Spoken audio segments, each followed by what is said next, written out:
All right, so I went to see The Matrix Resurrections. Oh my God.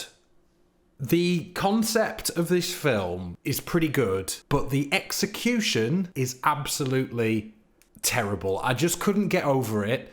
It was really weird. Like, it felt like a TV movie. It felt like it had been rushed.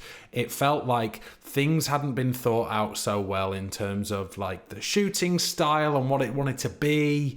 It seemed so all over the place. I don't know how to really pin it. But my positive takeaways are Neil Patrick Harris is really good in it. Keanu Reeves, Carrie-Anne Moss, they're really good in it. They are those characters. It's great to see those characters on screen again. It is great to see what happens within the world of the Matrix. I am trying not to spoil here, by the way, so I don't want to give too much away, but it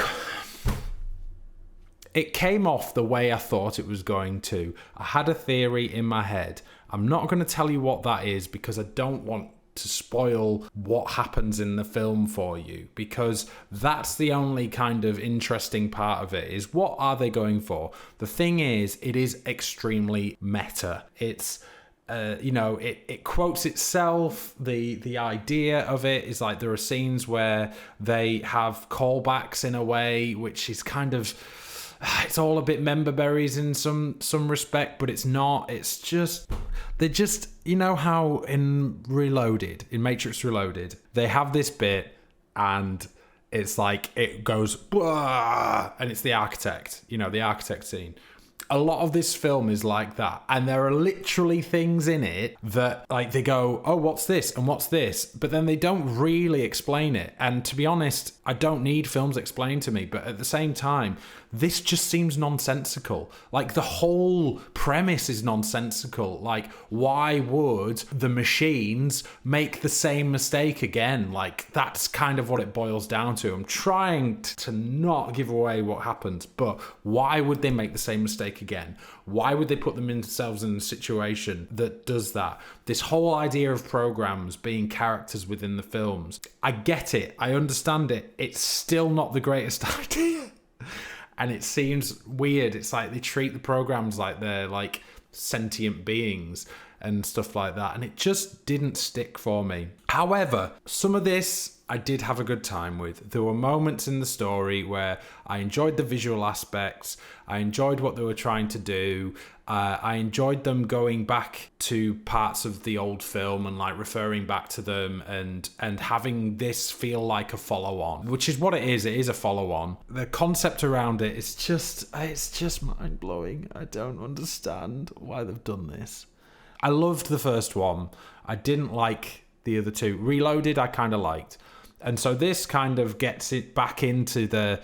Unfortunately, it has whispers of the first one, but you can never replace the first one. The first one was like, you didn't know what was happening. And so it was a surprise when things happened. And you can't really capture that lightning in a bottle again, and I feel like this film is trying to do that in a sense and trying to expand the nature of it and ask interesting questions about what is reality, which is great. Like I love those sorts of conversations. This would have been so good if only the execution was better and not so funky and weird. It's just odd. Like there are scenes in a coffee shop. The film seems to revolve around a coffee shop. And it's like, no, we don't want this. This is not what we want. And all the bits, like there's lots of callbacks to the Matrix in the visual style of even the sign of the coffee shop.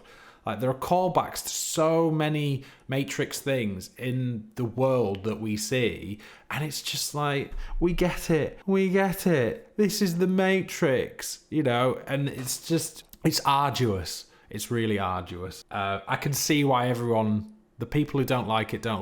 It's not good. And I was really gutted because The marketing seemed to be really positive and really interesting, and the visuals looked incredible, and those moments when they come on screen are incredible, but they're marred by the fact that there's all this other bullshit going on around it. It's like with any film like that, like the Star Wars prequels, the trailers for those look good, but they're marred by what's going on around them. The Transformers trailers always look fun. They're marred by what's going on around them. This is the same problem. It's just disappointing. They could have done something really interesting here, and they're trying. You can tell that they're trying to do something interesting, but the execution is all over the place and really off.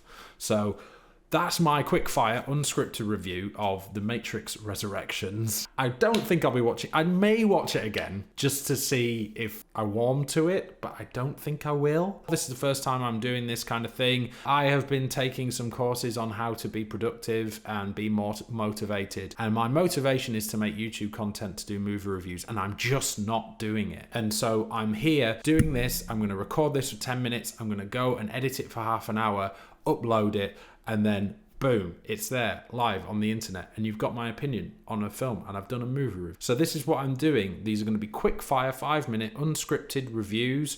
Obviously I'll edit them down so that I take out all my ums and ahs and stuff like that. And this is what we're going to do in the future. If you like this kind of content and you like these quick fire kind of, this is just my thoughts on the film. Like, I haven't watched any reviews. They're just my quick fire thoughts after watching the film last night. So there you go. If you like this kind of content, please hit a like, consider subscribing, and we'll see you next time on another Danny Manson movie review. Thanks very much.